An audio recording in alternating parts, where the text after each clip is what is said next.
Hello, everyone, and welcome to um, our August Ask a Master Food Preserver. Welcome. My name is Paige. I'll be your MC and your panelist for this evening. Before we start, could I get a yes if you're looking at my slide deck screen that says Ask a Master Food Preserver? Yes. Yes. Excellent. Thank you. Thanks. Because I can't see you. I can just see my screen. So just to give you an idea what's going to happen, I'm just going to go through a little bit of housekeeping, make sure that everybody knows how to ask a question and who we are. And then we will, usually we start with just a brief kind of icebreaker topic. So today we're going to talk just for maybe like 5 minutes at the most about quick pickles, and then we'll open it up to any of your questions. And please keep in mind that your questions do not have to be about quick pickles. They can be about any food preservation topic. So with that, let's go ahead and get started. So again, my name is Paige. Today our Q&A monitor is going to be Marcia. So Marcia will be forwarding any questions you put into the Q&A box. We'll go over that in just a minute to the panel. And the panelists tonight are Nina and myself. So again, a little housekeeping. We are recording this program and it will be posted to our website. And then if you could make sure to keep your muted, your mic muted when you're not speaking, we'd all appreciate this. And then finally, I'm going to make my first of couple of requests. When you leave the Zoom, you're going to get a program survey, and we'd really appreciate it if you take a minute to fill it out.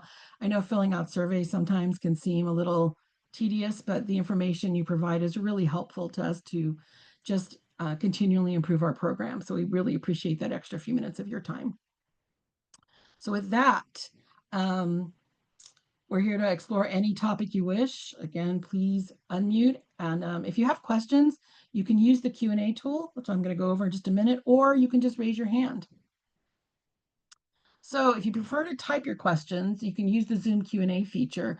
And you should see in the bottom of, or at the top, depending on your screen, on your Zoom menu bar, this call out box with a question mark in it that says Q&A. If you don't see it, you may want to select more, and it could be in that menu. So it sort of depends on the device and your configuration. And when you select that, you can select Q&A, and then you just type your question into the box and press the arrow to send it to our Q&A monitor. We do have the chat closed. We can message you, and you can message directly to the hosts. However, obviously we're sort of paying attention to the room and not watching the chat, but we do have Tanya who will be helping with, we may periodically direct you to the chat for links that might help support certain questions that are being asked. So if we have a hyperlink we think will be helpful for you, we'll post it there. But again, feel free to speak up. So who are we? The UC Master Food Preserver online program. We are a community outreach, online-based, grant-funded volunteer program. All of us here are volunteers within the UC University of California Division of Ag and Natural Resources that provides up-to-date research-based information on food safety and preservation. And our mission really is to keep people, Californians safe, but really everyone safe. Using research-based practices to safely preserve food. We want to help people safely preserve food, to reduce food waste, to help with food security, and to make people find sort of new, interesting ways to explore healthy food. So, and again, the disclaimer is, so the views, thoughts, and opinions expressed are the speaker's own and do not represent the views, thoughts, and opinions of the University of California. The University of California name and all forms and abbreviations are the property of its owner, and its use does not imply endorsement or opposition to any specific organization, product, or service. So with that, a quick topic today, we were going to just take a minute. We're going to talk a little bit about quick pickles. And if you have questions during this, please feel free to join in, to ask them. So quick pickles, if you're not familiar with them, are also sometimes called refrigerator pickles. And I've even heard the term, oh shoot, there was another term I heard the other day for them that I had never heard before.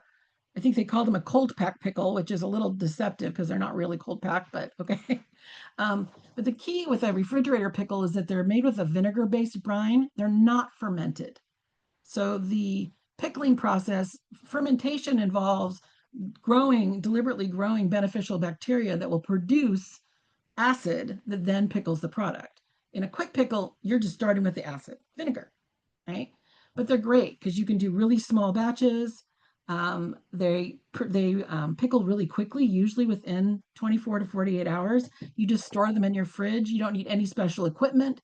You can put them in. You can do that. You can pickle in any vessel that is food safe. So Tupperware, glass containers, anything, because they're not meant to be shelf stable. Now, there are recipes for vinegar-based pickles that are shelf-stable that you can find on our website, on the UC Master Food Preservers website, and also from the National Center for Home Food Preservation.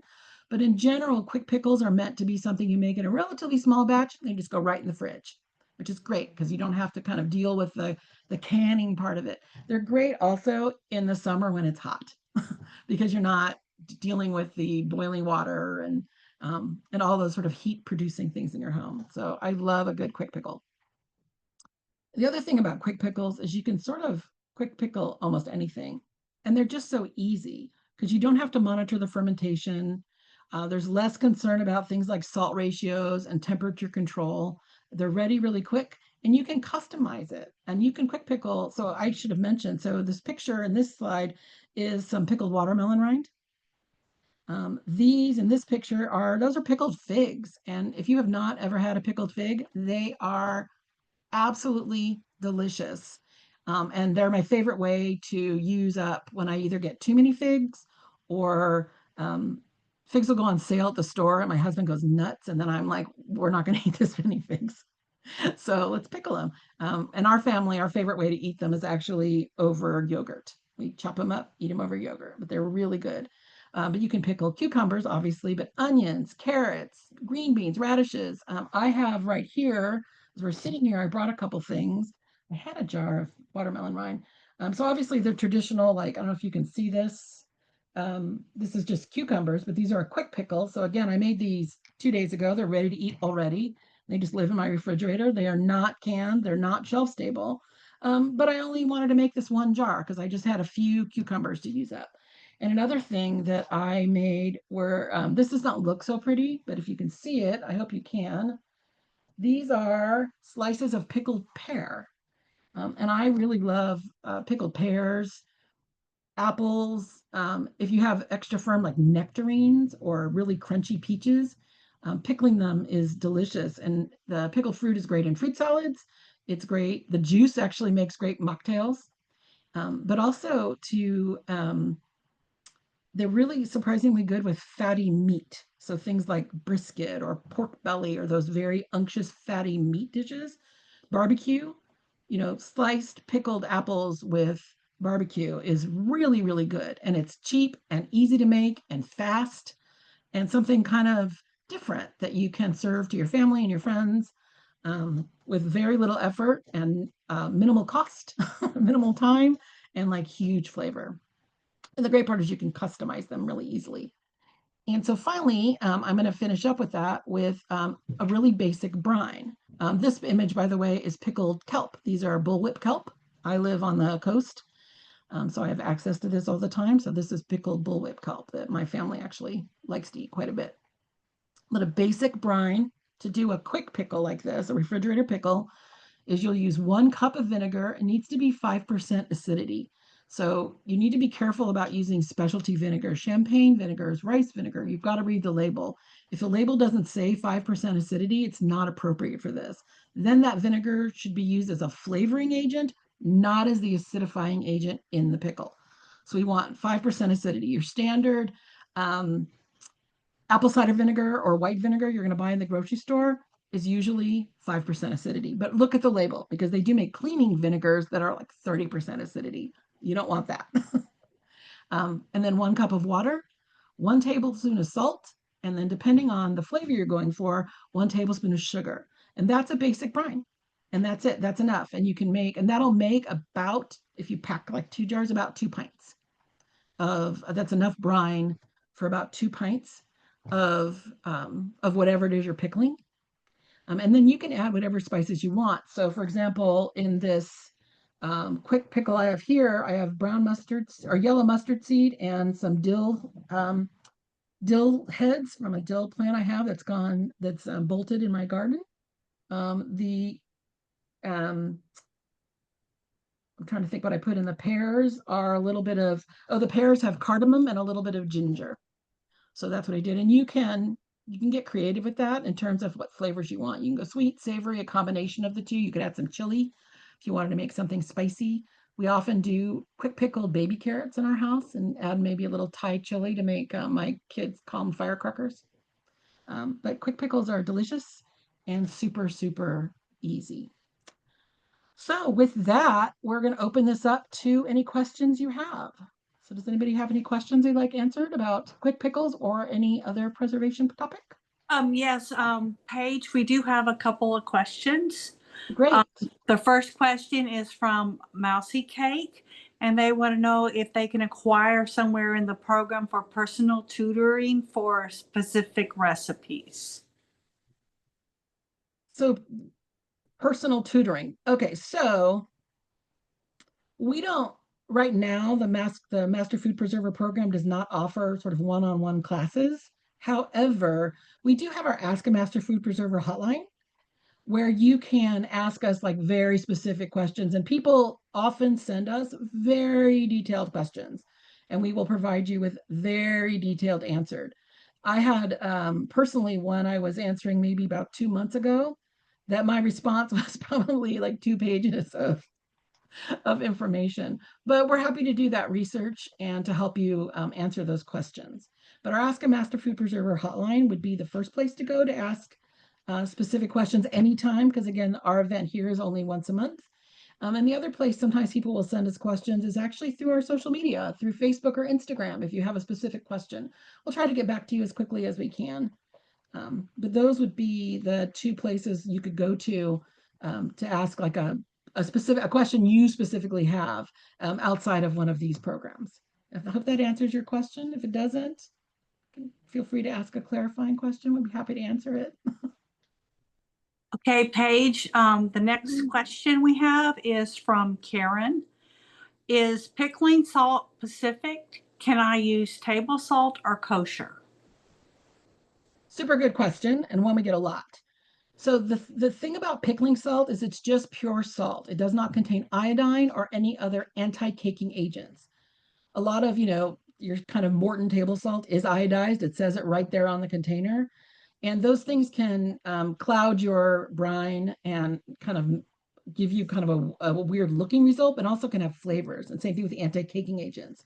So that's why we don't recommend usually your standard table salt, but you can substitute for things like kosher salt. However, you need to keep in mind that most canning recipes use volume measures. So they'll say things like 1 tablespoon of salt. Well, a tablespoon of kosher salt and a tablespoon of pickling salt are not the same quantity. They don't weigh the same because kosher salt is a bigger grain, right? So even though kosher salt, for example, is pure salt, there are no additional added minerals or anti-caking agents or anything like that in that either. And there are many salts like that. What you have to take into account is sort of grain size. So you don't have to buy purpose-made pickling salt. But you do need to take into account, and you can find online lots of very quick conversions of like what is if a recipe calls for 1 teaspoon of pickling salt, how much kosher salt is that? And that's a great question to ask Google, and maybe Tanya, if maybe you might be able to find something, a resource we could throw in the chat. Thanks. Paige, this But is an example of the Morton box which is often the one used for canning and pickling salt, canning and pickling recipes. And it does say just the thing you want to look for is just that you're using a salt that does not contain anti-caking agents or iodine. The other one that sometimes people want to use is sea salt. And remember, sea salt actually can have a lot of other minerals in it. So you really just want a pure salt. But that doesn't mean you have to purchase the Morton pickling salt. If you're going to do a lot of pickling, makes your life easy. But, if you're just doing it now and again, you can use other kinds of salt. You just want to make sure there's nothing in it but salt. So Paige, we have another question from Laura, and she wants to know, do you have any recommendations for anything growing wild now in August or soon to come in the fall to forage and then preserve? I live in the Sierra foothills at 4,000 feet. I am not a forager, so I don't know. Nina, do you have any experience with that? That's actually kind of a master gardener question. Yeah, um, I actually do yeah, it's a not, great although question. I'm interested in that. I have seen recipes for nopales, which I'm in the in the warmer Yeah. part of the state, and I've been thinking about doing that. Um, so again, And keep in, yeah, oh, go ahead. we're looking for recipes. Yeah, keep in mind you can when it comes to canning and making something shelf stable, we really only, if we had our way, people would only ever use a tested recipe. However, you can dehydrate or freeze anything. you know. Um, and so that's kind of always a safe. And so if you're not sure if we may not have a canning recipe for, I don't know if we have a canning recipe for example, wild garlic, but you could certainly dehydrate it. But I'm sorry, I'm personally not a forage. I live by the ocean, so I could answer if you seaweed, I could tell you about that. But yeah, so I'm sorry, I don't know the answer to that. And Nina, and I think it looks like they're trying to see if they can find maybe a resource for you, and we can put that in the chat. Okay. Paige, we have another question from Mousy Cake. If I have a desired recipe and have all the ingredients, can I just hire someone better or more professional than me so I can get something better canned? Is there a possibility from my request a personal, wait a minute, my thing disappeared. I From think I understand your question. And so right now, yeah, UC Master Food Preservers, we don't offer those kinds of services. Like we don't do that. Um, but we don't do that. We are volunteers, and we like to make sure that, and we offer our services always to the general public. That's just part of our mission. However, I would really encourage you to give some of this a try. I think that pickling is not. People have been preserving food for thousands and thousands of years. Now we have the advantage of modern science, refrigeration, and modern equipment, electricity, those kinds of things. So it's easier now than it has ever been to get involved with food preservation. It's really not that hard. If you're interested in, there are lots and lots of videos online from various university extensions, including our own, including the UC Master Food Preservers. There are plenty of it, like lots of instruction available. I would encourage you to use instruction from a university extension. Many states have them, and again, there is a lot of misinformation on social media, so I would avoid TikTok advice, but definitely university extensions. There's a lot of information available. Again, our own website is full of it, and we're one of many states that have these extension programs. There's also the National Center for Home Food Preservation. All of the information put out by the um, various master food preserver organizations, as well as the National Center for Home Food Preservation, are free. So there's no cost to you. And it's really not too hard. It's really not. Is there something specific that you were wanting to preserve and you're just not sure how?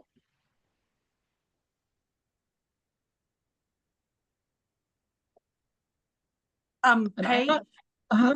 yeah, I have another question if you're ready. Yeah. Okay. Karen would like to know, what spices would you suggest for apples? Oh, for doing a quick pickle for apples? I guess.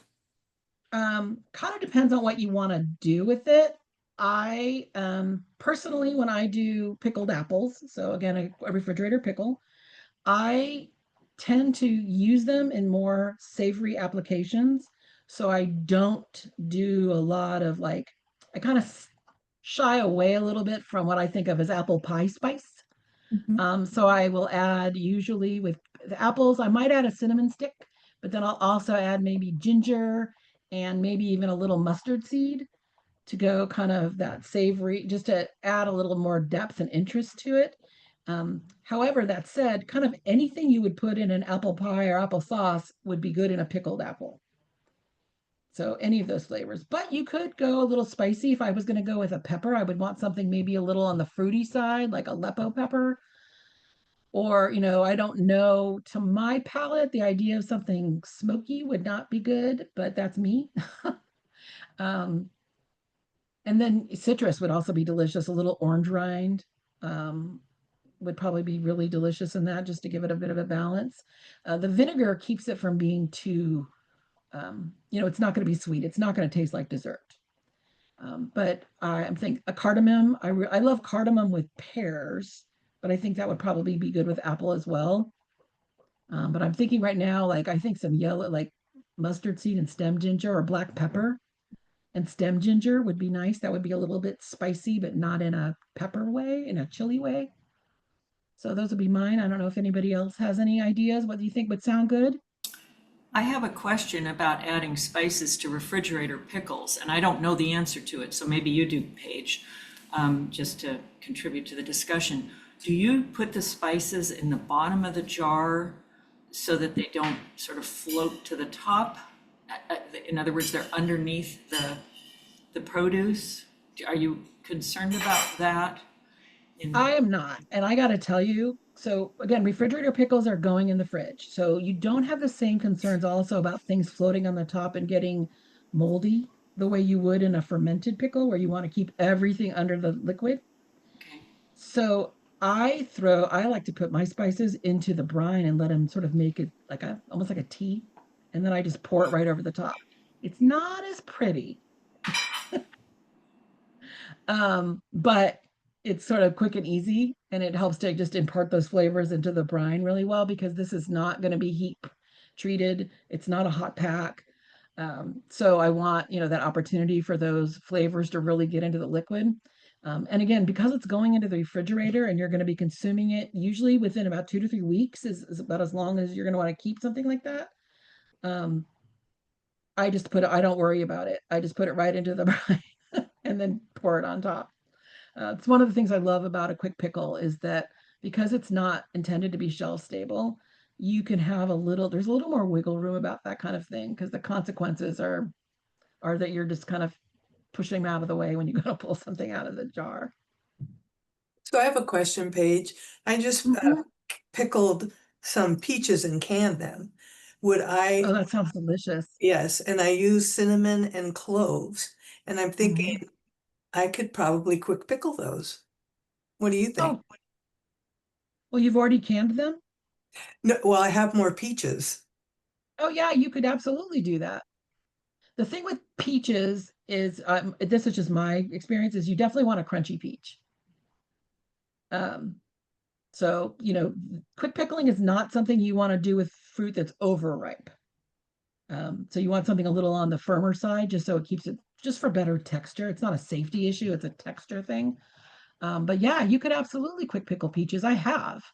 Um, Again, in my family, we're sort of very fond of that vinegary, pickly flavor, and Mhm. so um, I pickled fruit added into like a traditional fruit salad just makes for a little more See, sophisticated, interesting. Over yogurt, it's really good again with meat in salad and using the like the peaches. Imagine like those pickled. If you did a quick pickled peach, you could put that like on a salad with some, toasted nuts and um, whatever mixed greens, and then use a little bit of that liquid in the dressing. That would be so yummy.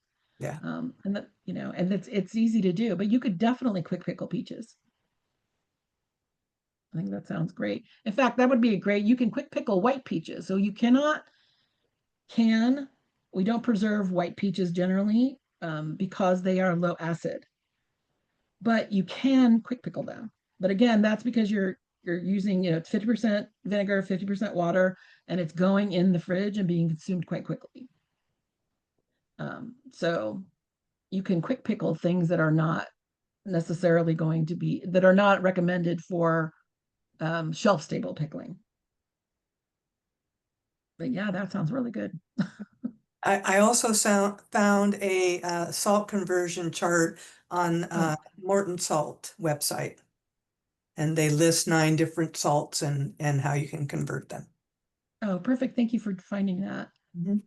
That's actually great, just in general, the that conversion chart that Tanya found, just for cooking in general. Oftentimes, I'm sure many of you have run into recipes that call for kosher salt, but you don't have kosher salt, or they call for regular salt, and all you have is kosher salt or whatever it is.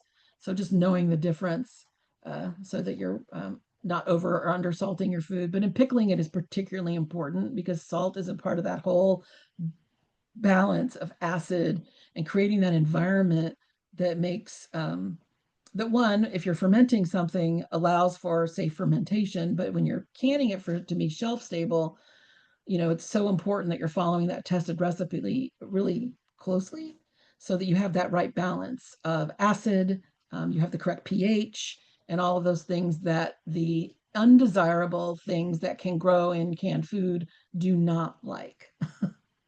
So Anya, that do conversion, you want to, that's a very handy chart that you found. I've seen it online and it's yeah. one of several good ones. Do you want to post that in the chat? So, Yeah, I'm having technical difficulties. oh, okay. Want me to look for it? Yeah, that's why I didn't post it. Yeah, no problem. I'll take a look for it and you can Thank you. do your other job. Yeah, I would print that out and put it on my fridge. Mhm. That's one Yeah. of those things that's really handy to have. Great. Are there any other questions for us? Yes, Paige, there are. Anne Marie would like to know, can you dice tomatoes with onions and celery without pressure canning? Like you put tomatoes, onions, and chopped up celery in jars, then process in water baths. We don't want to do the stewed thing, stewed tomatoes, if that makes sense. If yes, would you have to cook the tomatoes first? If you can, how long in the water bath? Same thing with tomato juice, except the whole chunks of celery, onion, and spices. Okay. And Nina, feel free to jump in on any of this or if I get any of this wrong. So with tomatoes, you can only water bath or atmospheric steam canned tomatoes when you are acidifying it. And I would only do so, and I cannot stress this enough, if you are following a tested recipe from a reliable source, which would be a university extension or the National Center for Home Food Preservation. Tomatoes, while we might think of them as being an acidic food, are not. The acid in tomatoes vary wildly, and tomato varieties have become less and less acidic over time. 100 years ago, tomatoes were much more acidic than they are today because we, the public, like a sweet tomato. And so growers have developed sweeter and sweeter tomatoes. So tomatoes without an acidifying agent, and you really need a tested recipe to know how much. Often that's vinegar or lemon juice, and not in like it's not to taste. That is to a and maybe actually Tanya. Oh, thank you. Tanya just posted a great resource for this. So tomatoes have to be acidified in order to water bath can them. Otherwise, you must use a pressure canner. There's because the issue is that because they are not acid enough, if you do not acidify them correctly and you cook them in a water bath canner, even if you've cooked the tomatoes, you run the risk of creating an environment that is ideal for the growth of Clostridium botulinum, which is the bacteria that causes botulism. Botulism is rare, however, it is also extremely dangerous and often deadly. So tomatoes are one of those things that, your grandmother may have successfully been water bath canning them, but tomatoes have changed. And they are not they're just not the same. And there's no way to know how acidic your tomatoes are. So I can't stress that enough with tomatoes. Now, that doesn't mean you should be scared of canned tomatoes or trying it, but you do want to make sure that you're either using an approved recipe that acidifies the mixture, or your pressure canning. And even then, you should be following an approved recipe. And I'm sorry, I'm going to go on about this because this is such an important safety issue. The question you asked, which is excellent, I'm so glad you brought it up because it's tomato season, is that the cooking it longer is not the issue. So bacteria and think about it, many of you probably made sourdough. The whole point of making sourdough starter is you mix flour and water, and then you are growing and harvesting essentially yeast from the environment. Well, Clostridium botulinum, which is the bacteria that causes botulism, lives in our environment. It's all around us all the time. But the thing about it is it can only reproduce and then produce its toxin, which is what makes us so very, very ill, in a low acid, oxygen free environment, which is exactly what's inside a candy jar. Which is why we have to make sure we're adding acid because then we raise it up to an acidic environment, right? A high pH, or not acidic, but a high pH, or low pH, pardon me, an acidic environment. Now I'm getting confused with the pH scale. It's like, who figured out, we'll do 14 out of 14. And the 7 is 0. But we want to make sure we have it's acidic because the addition of the acid makes it an environment that the botulism doesn't like. And it's not an issue of that being on the Clostridium botulinum being on the tomatoes. It's in our environment. So you could cook the tomatoes and they're nice and you've washed them really well and you've cooked them and they're nice and hot. But even in the process of just moving them from your pan to the jar, you can introduce all kinds of pathogens, all kinds of things, yeast, molds, all of that. That's why it's not just the temperature, it's the entire process that makes preserving food safe. It's really following the whole process. So it doesn't really matter how long you cook the product. If it is not appropriately acidified, it is not safe to water bath can or atmospheric steam canning if you're doing steam canning. So I probably over answered that question, but it's such an important issue because above all, we want people to be safe. Do you mind if I ask a slight follow up to that? Because it's my question. Happy After your to. question, Mom. What do you? Why do you? Can you add lemon juice to that, or should you cook the tomatoes with that and add lemon juice? Would that be safe? So the answer is maybe, and unfortunately, with something like botulism, maybe is not good enough. However, if you follow a tested recipe, it will include instructions for acidifying it. So tested recipes will always include either lemon juice, and and I know everybody wants to use fresh lemon juice, but the problem with fresh lemon juice is that we don't know how acidic it is. So canned lemon juice, jarred, the kind you buy in the store, and usually in that green jar. Oh, by the way, Costco sells it in big giant jars if you're doing a lot of this. And then also, or vinegar. And those recipes are formulated to make sure that it is being acidified sufficiently. So you would not want to just take your home recipe and think, oh, I'll just squeeze in a few tablespoons of lemon and it'll be fine. You really, again, it goes back to that tested recipe. All tested recipes have been checked for this. That's what the testing is. For things, for example, we don't have a tested recipe for, that doesn't mean we didn't test it. It means there wasn't one that passed. So you just want to find a tested recipe and follow that. And then those recipes have been tested in laboratories to be safe. Do you know of any recipe? Because we've looked at the ball. I've looked at the National Canning Preservation. I've looked at a couple of them, I think Iowa or whichever one of the other big ones are. Do you happen to know of a recipe? Specifically for celery, onions, and tomatoes? Yeah. So not off the top of my head. However, I am going to make a plug for on August, and Tanya, correct me if I'm wrong, August 19th, August 19th, we are offering a free online class on canning tomatoes. We'll actually be doing 2 classes, but this is Canning Tomatoes 1, and they are going to be going over all of this kind of information specifically to tomatoes. And that's probably a great opportunity, and we can keep like looking to see if we can find a recipe. But that's a great um, resource. So you might want to try tuning in for that. And again, it's free of charge. It'll be on August, and again, Tanya knows, August 19th from 7 to 8, to I think it's 8. the same. Yeah, and so they're going to be going over some recipes for exactly those kinds of things. And so that may give you some good alternatives to the recipe you want. The other thing I'm going to suggest also is that keep in mind that what you want to make with the specific ratio of tomatoes, celery, and onion, and also I want to point out celery and onion are both low acid, so those are making those even that whole thing even lower in acid than just tomatoes. Is you can freeze that. Don't forget, all that sort of thing can be frozen. And that will last in your freezer. It'll last more than a year, but it's up to a year to, with best quality. And you can absolutely freeze it.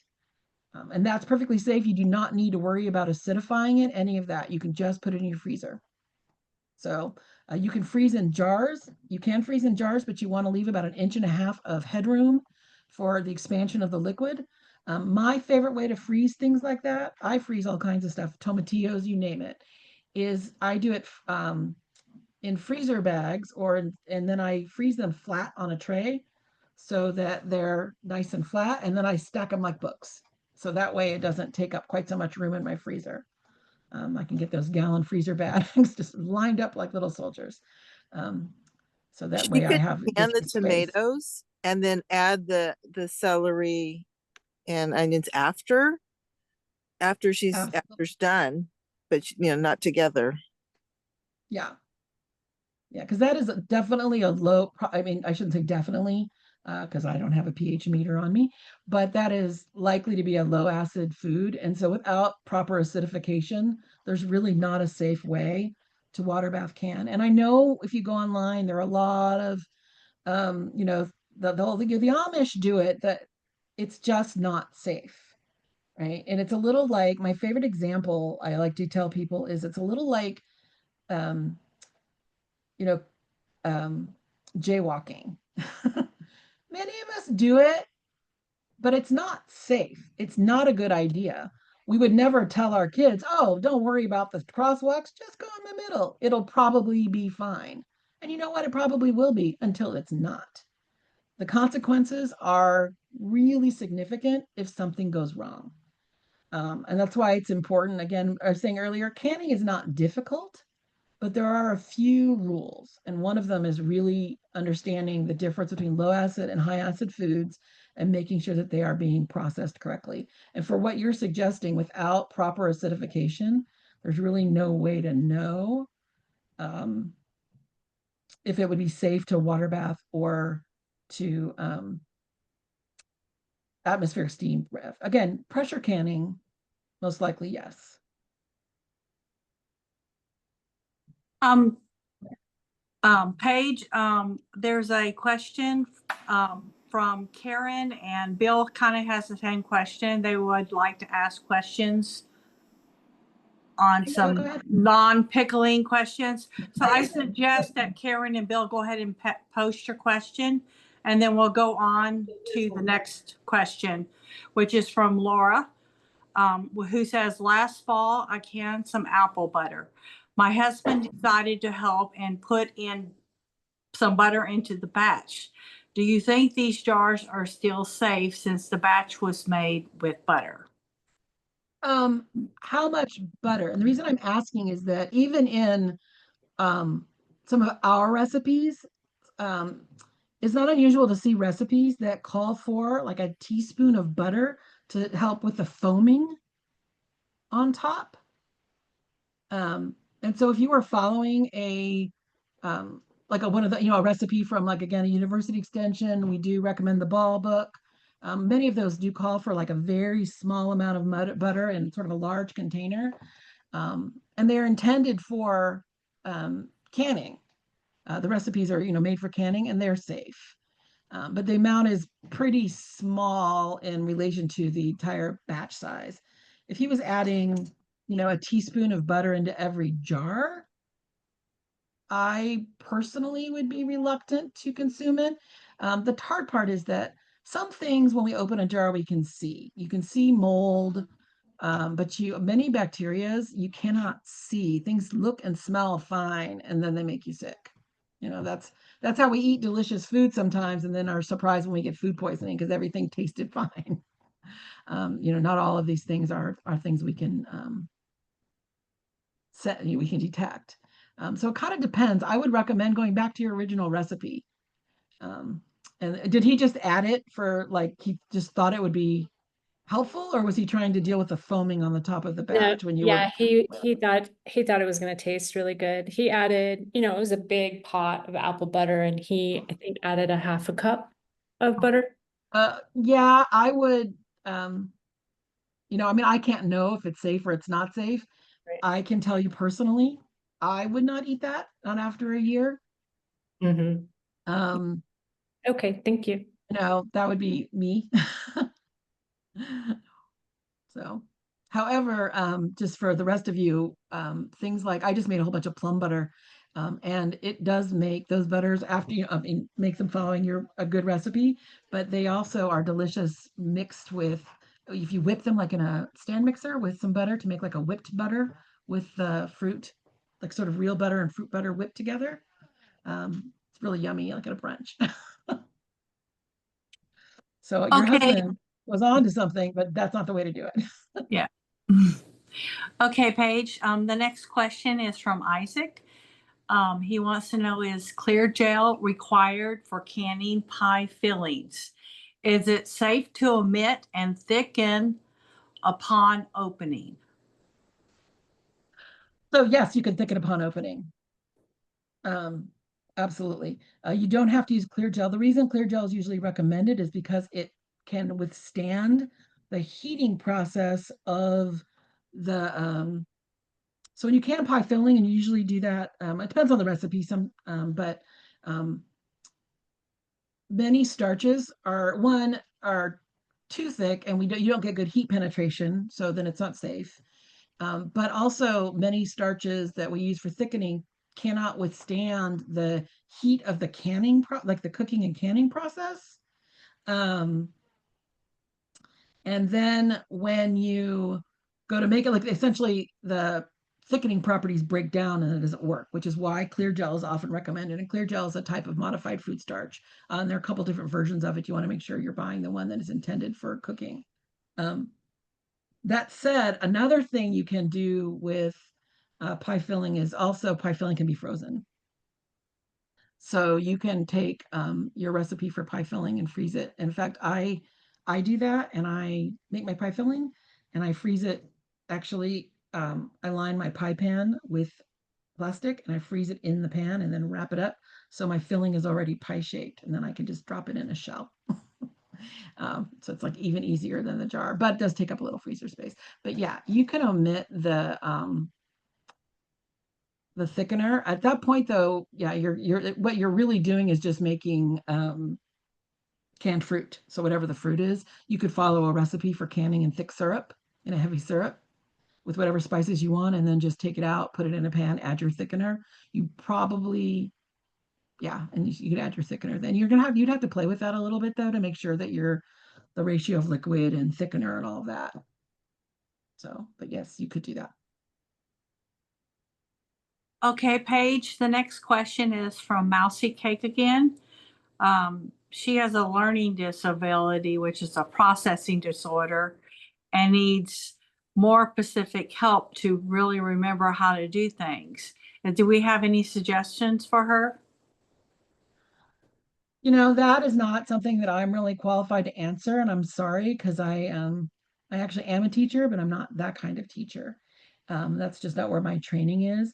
However, the other thing to think about, depending on where in California you live, is that there are county offices of master food preservers, many of whom offer in-person classes where you would really get to go and be hands-on and have master food preservers right there to help you. And there are many classes. If you go to, I'm sure they'll post the link for us and I'll show you at the end, but our master food preserver website, we list all of the events across the state of California and all the different counties that have master food preserver programs. And so attending those live events might be really helpful because then you'll be there with master food preservers who can help you just provide a little bit of that one-on-one guidance if that's helpful for you. And the other thing is you might find that there are often local, and again, I can't endorse or suggest, I don't know, unless you live in my neighborhood.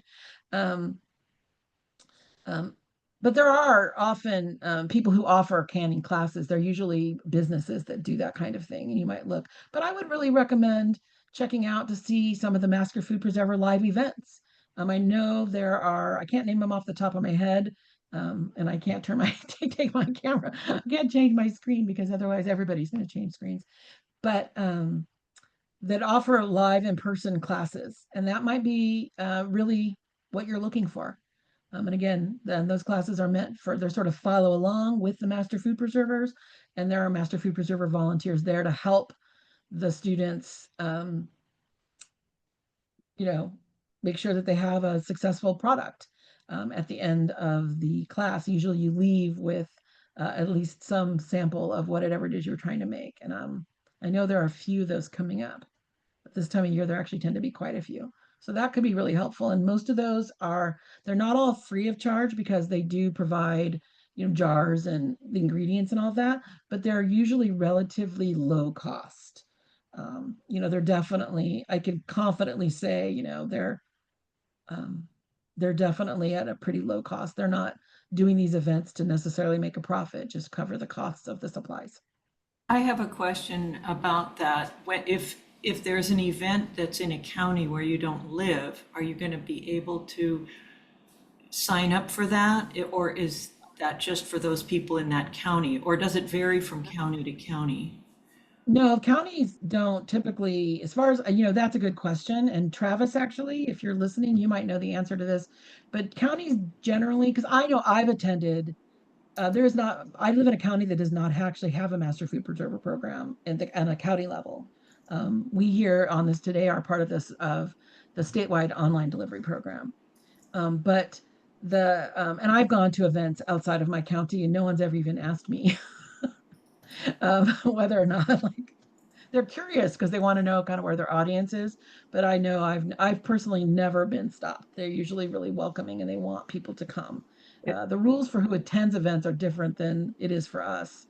Nina just posted also, thanks Nina, a list of all of the hyperlink to all of our upcoming events. So that might be better for you, is something where you can actually go and be hands-on and have those volunteers right there. Paige, Karen has a question. I have a 1-inch burgundy plums with pits in them. Can I pickle them whole? So you'd want to, there are recipes out there for pickled whole plums. Usually, I mean, again, you need to find a recipe. You have to poke holes in them.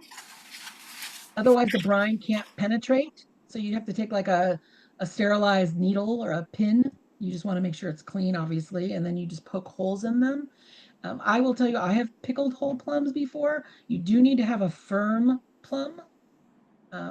If it's ripe, you end up with pickled mush.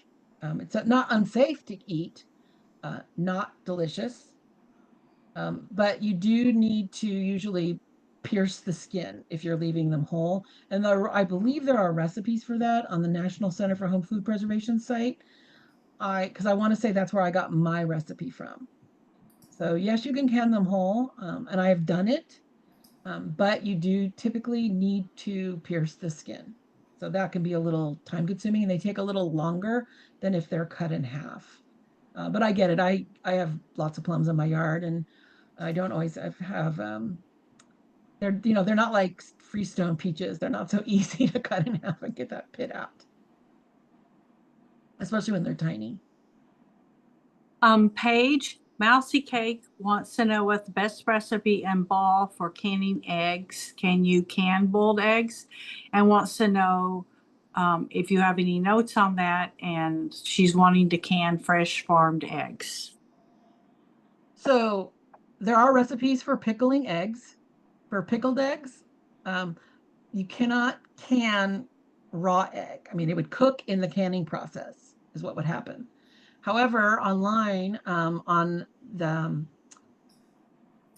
you can freeze eggs if you're trying to save eggs, if you have an abundance of eggs, if you have chickens, you can freeze eggs. The UCANR, our website, does have directions on how to do that safely, how you can freeze eggs. That's kind of one of the best ways to do it. Nina just posted, by the way, a recipe for canning plums in a boiling water bath canner. Thanks, Nina. And maybe, I don't know, Nina and Tanya, you could probably find some resources for eggs, but you you don't can eggs in the shell. And you can, again, and there are recipes for pickled eggs. I don't know if there's, I don't know of a shelf stable recipe, but that doesn't mean there isn't one. I'd have to look that up. I actually did That's, some research page, oh, and thank you. you can freeze eggs and you can pickle eggs, but there are no canning tested recipes. Eggs. Yeah, that's what I thought. So eggs are just a little too high protein. Hmm. But, and even like me, and keep in mind that, so the canning process itself, let's say you decided that you were just going to throw caution to the wind and try to can them, you would just end up with a jar full of really hard boiled. You'd have to, I mean, most meat is canned for like 70 to 90 minutes, fish 100 minutes. So even at the low end of that, like, that would not be something you would want to eat. That would be a waste. If you're trying to, if you have an abundance of eggs, and if you are one of those people, I have chickens, I'm with you there.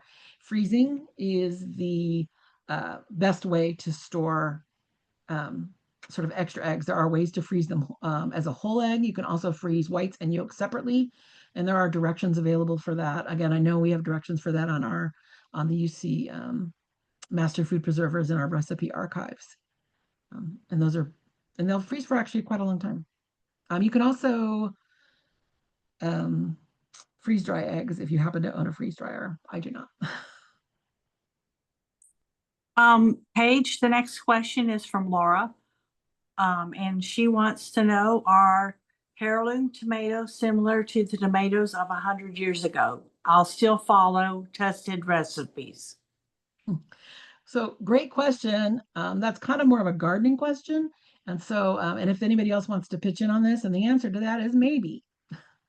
So the heirloom varieties are, older varieties, seed varieties, but that doesn't mean that those varieties over time have not been bred to become sweeter and sweeter. Beefsteak tomatoes, for example, which are not really an heirloom, have been around for a long time, but they're bred to be sweeter and sweeter. So the answer is maybe. Paige, Isaac would like to know, he says NCHPF has a tomato veggie juice blend with celeries and onions for water bath. I guess he's just letting you know. Oh, that's great. That's great. And again, if you're finding that recipe from the National Center for Home Food Preservation or from a university extension site, then those recipes have been tested to be safe. Okay. So if you found that recipe and it's set for water bath canning, then you can confidently follow that recipe. However, keep in mind that if it is for a juice, the instructions, that's different than leaving them diced. I know that seems weird why the texture would matter, but it all has to do with heat penetration. Essentially how hot it gets and how much heat penetrates the jar during the canning process. So Paige, Isaac also has another question. He says, regarding fresh lemon juice or lime, your site has a margarita mix that uses fresh. Just wondering if this is still safe or should be bottled only for this recipe. So you can follow the recipe if you're finding, excuse me, if you're finding a recipe that's telling you can use. Does the recipe for canning margarita mix? I guess that's what he's saying. I've So never. if you're finding the recipe again on an approved site, so or on I shouldn't say approved, that's not the right word, but on a reliable site, and the key to it is really that our university extension, the UCANR, and also the university extension offices and a number of of universities across the US and the National Center for Home Food Preservation, which is based out of the University of Georgia, all just make sure that the recipes that they share are tested to be safe. So if you're finding one that is, that's saying use lime juice, use lemon juice, all of that, then it's been tested, right? They've been checked to know that even if you're using limes from your backyard or the grocery store and the acidity is questionable, that it's still safe to use. That there's still enough acid in it that it's safe. So you Page can, if you find, also is if it's from an older ball recipe book, it has been changed to say to mm, use bottled lemon juice. Before it would say use fresh lemon juice, and it's been changed to use bottled lemon juice. oh, that is such a good, thank you for that. One, thank you for the correction. And also, that's actually a really good point is looking at how old recipes are. Because, when something's on the internet, it's on there forever and things do get updated. Yeah, So, I have a question about that because I just looked for that. I didn't find a margarita mix recipe on our current website. When I searched for UC MFP margarita mix, one thing that came up was a presentation by an MFP student from 2012. So as you said, things may have changed, and I yeah, would not necessarily use that recipe, even if somehow there was a dead link that. That is the yeah, recipe. oh, Sorry, yeah. So and this is is what that makes, it, I mean, Isaac? Was that the one you so found? good. Yeah, and it's just interesting that it doesn't call for bottled. Right, yeah, so Yeah, well, and that's, we wouldn't be doing that anymore. That was, over 10 years ago, and it was a student presentation, I think, yeah. if I'm looking So at the the same one yeah, you student are. presentation. Yeah, that's such a good point, and thank you for finding that. So yeah, there's a difference between a recipe that is being published like directly by, let's say, the National Center for Home Food Preservation or even the UC Master Food Preservers as one of our official publications. Things like student presentations, which I'm a little questioning why, are a little like it's sort of like people's PhD dissertations. You can publish anything you want. That doesn't mean that the overall community accepts it as true or correct. And so it's really important when you're looking at these sources, when I keep saying like tested recipes, of really just paying attention to when the age of it. Thank you for bringing that up because I wasn't thinking about that at all. Is how old is it? Because I think it's from recommendations do change. 2023. Yeah, and then the second thing is though is what's the source. So I mean a good example is like we don't say like all university publications are not necessarily, that's a good place to Do you, start. um, But Isaac, if you don't mind sharing that, where you found that link, because I don't see it from 2023. And could I also add something about yeah, lemon juice? So the bottled lemon juice is 5% acidic, and that's mhm, important if you need that acid to preserve the food. But there are canning recipes, and I'm thinking tomato jam for one. It requires the 5% lemon juice acidity to make the gel in the jam, but it also that recipe also requires lemon zest and for flavor. And so sometimes the lemon juice is just for flavor and not for the acid. So you have to determine which it is it. And the yeah, recipe will usually let you know. It says Wednesday, that's a February really good 15th, point. 2023. Do you mind posting, just so we can follow up on this, if you don't mind posting it in the Q&A, then we can, but yeah, you're right, it should be bottled, as far as our Yeah, and understanding is. If you don't these mind things do posting it change. in the Q&A, then we'll take a look. I have an older ball book that and my book actually I have a recipe, it's a recipe I like to make and for my kids actually, and it's for a canned strawberry lemonade. And the recipe I have in my printed book, which is not that old, calls for fresh lemon juice. But then if you go to Ball's website where they've updated it, it calls for canned lemon juice. So these things do change. And the point that was just made is just kind of the key to it is if it's if the acid is sort of the acidifying ingredient in the recipe, like that's it, then you really want to make sure you're getting the right level of acidity, which means using the canned juice. but again, if it's a flavoring agent, that's different. Then you can, then using fresh is fine. But the Interesting. age of it. But yeah, the student presentation, please do share that. I did that link work. No, I Uh, tried to, Microsoft's won't let me in, says it's a bad link. We'll have to do some investigating. Paige. While we're waiting, yes. Okay, we have Oh, it's another. 8:00. Okay, go ahead. One last question. Yes, last question. Okay, we have several more questions. Penny, yeah, Penny she shared a stewed tomato recipe that's on the UCanner site. It's in the Q&A that does have tomato, celery, onions, and green peppers, but the stewed tomato recipe is pressure canned. Matt wants you to know that he has attended MFP classes out of his county. Penny also shared another link. I'm not sure what it's for. And Karen wants to know if she can water bath canned tomato soup. If it separates, is that normal? I think separating in the jar is that happens all the time. That's an appearance thing. If the solids and the liquids sort of separating inside the jar after canning, if you have followed a good tested recipe, it's sort of like fruit float with some jam. We don't like it because it doesn't look as good, but it's not a safety issue.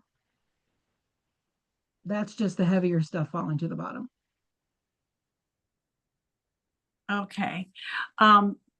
Colleen has shared that the ball masonjar.com, that there's a recipe for Italian style tomato sauce that has celery and onions. Isaac has shared a link. Mousy Cake has a link that she wants to know if that's a legitimate channel. And then Isaac shared another link, and So Penny I'm going shared to another. interrupt here. So Okay. we are, it's 8:00, so we're just not gonna have time. Can I recommend, if you want us to kind of take a look at a recipe, if you want to send that either to our Ask a Master Fooper hotline, the helpline, which is a link to that is on our website. Also, It's also at the top of the chat if you were on the chat thank you, earlier. Nina. Perfect. And then the other option is if you want to send that to us on social media, you could send it to us as a direct message on Facebook. And then we'd be happy to take a look at that and let you know if it is one of the recipes that we recommend, or it's based off one of the recipes that we would recommend. And then the other thing is again, the UC, our website again has a recipe archive, that you can go to MFE recipes. And then the National Center for Home Food Preservation also has a huge recipe archive. And those are always good, safe recipes for you to go to. Because again, once something's on the internet, it's on there forever. And some of it's vetted and some of it's not. But we try. With that, I'm so sorry. Thank you so much for asking all your questions. I'm going to go ahead and finish up the presentation. And then I can hang around maybe for another minute or two, but then we're going to have to say goodbye. But however, there is another Ask a Master Food Preserver event next week from Sonoma County. And a link to that is on our Facebook page, on UC Master Food Preservers Facebook page, if you want to find that, or you could Google UC Master Food Preservers of Sonoma County, and they can do that. Let's see here. And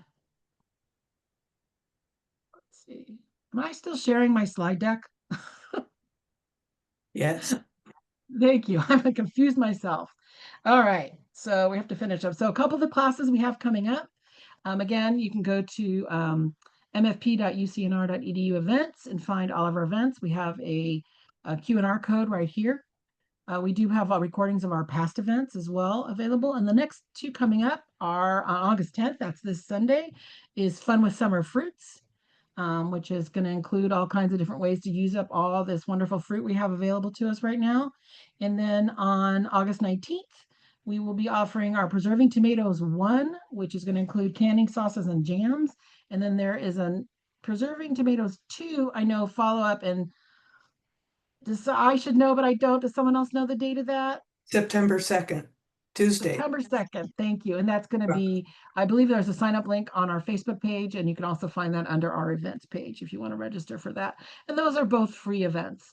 We do ask for registration, but there are no costs for either of those events. Some additional learning, again, we do have a monthly newsletter we encourage you to sign up for. Links to that can also be found on our Facebook page. And speaking of Facebook page, please feel free to follow us on Facebook or Instagram for all kinds of fun food preservation information. And if you're really into preserving food, we encourage you to become a master food preserver. Join us. It's a lot of fun. We really enjoy it. And then lastly, before you log off, when you log off, you'll be getting a survey will pop up in your browser, and really would appreciate if you could take a moment and fill that out. That information is really valuable to us. We do use it to help improve our program, and please know that we never sell or share any of your personal information. This is strictly for our own internal use, just to help us track our progress and put on sort of better and better programming for our public to make sure we're delivering what you guys want to see. So with that, I'm going to stop my share. Let's see, I'm going to take a look in the Q&A myself. Let's see, you said there were a couple more questions. I could answer maybe one or two more. I don't know, Nina, if you have a minute or two, and then we'll have to say goodbye. I'm afraid I was mostly good for finding links. Because I was afraid I might give the wrong information or something. So I just went to those. I have a question. And thank you, because I could not post the links to everyone for some reason. I could do a direct, but I could not post to everyone. So thank you. That's why we're a volunteer team here. I have a question. Yes. This is a blueberry jam that I canned several years ago, and it has this detritus on the top. Does that mean anything? So no, however, there's a lot of headroom in that jar. Yeah. Is it still sealed, or have you just been eating it? No, it's sealed. So no, the detritus on the side of the jar is not problematic. It's going to be like dried. You know, that's a quality issue, not a quality that's more of a quality texture, not safety. However, there is way too much headroom in that jar. Typically, for most jams, you're looking at about 1/4 of an inch of headroom between the surface of the contents and the jar. Like when I say headroom, I'm talking about. Because I normally go to here. I go to this bottom line when I. That's like 1/2 an inch. Usually, most recipes, it's 1/4 of an inch. So go to the next line up. Yeah, you can actually, yes. And you can use a ruler. There are also some really inexpensive tools. They sell them at like Ace Hardware, Walmart, sort of anywhere you can buy canning jars to measure the headspace in a jar. It looks like a little thing with teeth almost. Because the headspace is really important to make sure you're getting a really strong vacuum and that all of the air is really escaping from the jar. Recipes are developed specifically based on like certain the headspace. That's part of that whole process to make it safe. And I'm following the Sure Gel. I'm using this Sure Gel pectin. So whatever it says, to just do whatever it says then. Yeah, and whatever the headspace it says.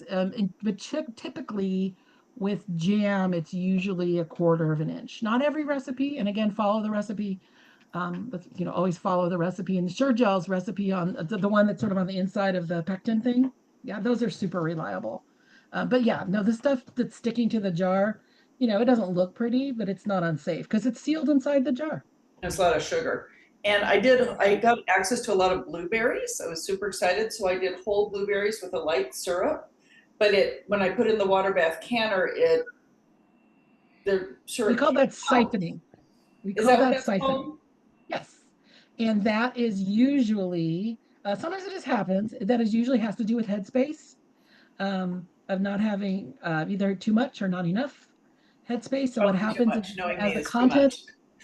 as the contents inside the jar bubbles, it sort of boils out of the jar. The other thing that can cause siphoning is if your ring or your band wasn't tight enough.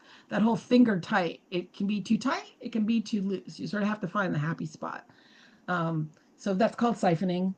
It is usually after that happens, the contents that are still inside the jar are safe to reprocess. or just put them in the fridge and consume them, within the But next don't week. put them on the shelf. No, because generally speaking, what happens when when siphoning occurs is the contents of the jar has escaped, which means it's gotten between the lid and the rim of the jar, right? So that can lead to a weak seal, Okay. right? So things aren't sealed kind of as well as you want. Now, jelly is so full of sugar, Now and these are just these are whole blueberries in a light syrup, and I do still have the ring. the band is still on the jar. Yeah, I can take the band off. Yeah, you should. You're not, Okay. it's not recommended to store any canned items. In the fridge is fine, but when you're doing the shelf with the band on, because the band can sort of give you a false sense that the jar is sealed. And really the reason and you don't know that in fact the seal is broken. By taking the bands off, it's really obvious because the lid's loose. And then oops, this is no longer safe to consume. Okay, then I will make a point of eating those sooner rather than later because I just did those. And so what we're talking about for everybody else is this. So this is a two-part. And so when we store it like this with no band. Once we open it, the band, of course, helps keep it on. The band is there, and you can reuse bands again and again. But the band is I want to there. follow up on that. How long was it how long things should be stored? When they were made several years ago? Did I miss the question? No, she was asking about when the detritus, and then she had some stuff. She had an issue with siphoning when she was doing some blueberries and Okay, syrup. it was recently made though. And I sent her a link on siphoning from Perfect. extension. So it looks like this liquid went down below the lowest. Yeah. Yeah, there's a lot of because siphoning occurred. Now I do see Isaac has one more hand up. Yeah. Yeah, I was just wondering if you have a update. Like, I just thought it was interesting that had fresh lemon juice or lime juice. Yeah, so did you see the link for the recipes on our website? Those are our, the recipes that we are currently sort of teaching, so to speak. You want me to put it in there again? Because it's from 2023. Yeah. So, but our website was recently revamped. So let me just put that in the link again. They call it the recipe card library, and I'm going to post that page. I feel like you found a dead link, and I've let our coordinator know about that because that shouldn't be out there under the UC ANR MFP program. Oh, sorry, okay. I did not send it to everybody. Hang on, let me send it to everybody. There might be another one about lime marmalade, another dead link then. Yeah, thanks for bringing that to our attention. The best bet is to go to the beginning of this website link that I put in here, ucanr .edu. And the rest. Although I think a recipe for marmalade would likely use fresh fruit. Okay. And that's okay because marmalade does not need to be, marmalade's a type of like jelly jam. Mm-hmm. And so you have the action of the fruit, but also all the sugar. So jams, the amount of acid you need. So it is highly likely you would find recipes for marmalade that would not call for additional canned. That's marmalade is really different than like a margarita mix. It's just chemically a different thing you're making. So it's highly likely that there's a marmalade recipe that calls for the use of whole fruit. It's just not listed on your main recipe page, so I don't know why that's Go the by case. the main recipe page if you would, please, because Okay. we've had to remove a number of things in the last year since, and so the current page has our best recipes, but as we mentioned, the other websites, Ball and the National Center for Home Food Preservation, also have reputable recipes. So those are always the first places that I look. I don't know exactly what why old links have ended up on Google, but if you start with our website, you should be on the right track. Thank you so much though for finding that, because I would also, I'm a little curious as to why a student presentation is also posted online, but that's a whole other thing. Well, I know. Well, I'll there's a follow up. couple. There's like one actual safe like canning.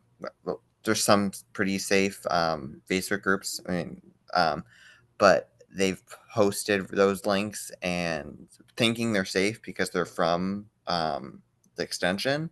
And I was just wondering, yeah, if they You are. know, again, and we're so glad that you shared this with us, because we've even sort of fallen for, there was a big discussion amongst the master food preservers a couple months ago about a fermented hot sauce recipe, which there is no safe recipe for fermented hot sauce. Mhm.